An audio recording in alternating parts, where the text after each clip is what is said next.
17ই রমজান বদর দিবস মুসলমানদের জন্য একটা খুবই গুরুত্বপূর্ণ একটা দিবস। মুসলমানদের প্রথম যুদ্ধ এই যুদ্ধ হয়েছিল, যে যুদ্ধে ফেরেশতা এসে যুদ্ধ করেছিল এবং নবীজি নিজেই ওই যুদ্ধে অংশগ্রহণ করেছিলেন এবং সাহাবাদেরকে নিয়ে সেই যুদ্ধের জন্য খুবই চিন্তিত হয়েছিলেন যে যুদ্ধ আমি করব।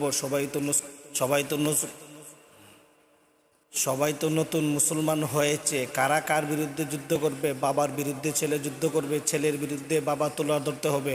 সাহাবারা বলতেছে, ইয়া রাসূলুল্লাহ, আপনি এই বিষয় নিয়ে কখনো চিন্তা করবেন না, আমরা আপনাকে ভালোবেসেছি, আমরা ইসলাম গ্রহণ করেছি, মা বাবা ভাই বোন কাউকে আমরা চিনি না, আল্লাহর জন্য আমরা সব কিছু করতে রাজি, আল্লাহর জন্য আমরা নিজের জীবনটাকে বিলিয়ে দিতে আমরা প্রস্তুত।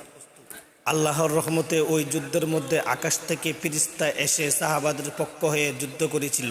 একমাত্র একটাই যুদ্ধ, যে যুদ্ধ সরাসরি ফেরেশতা এসে যুদ্ধ করেছিল। আর সবচেয়ে আনন্দের বিষয় হলো এটা, যে যুদ্ধের মধ্যে কুখ্যাত কাফের আবু জাহেল হত্যা হয়েছিল।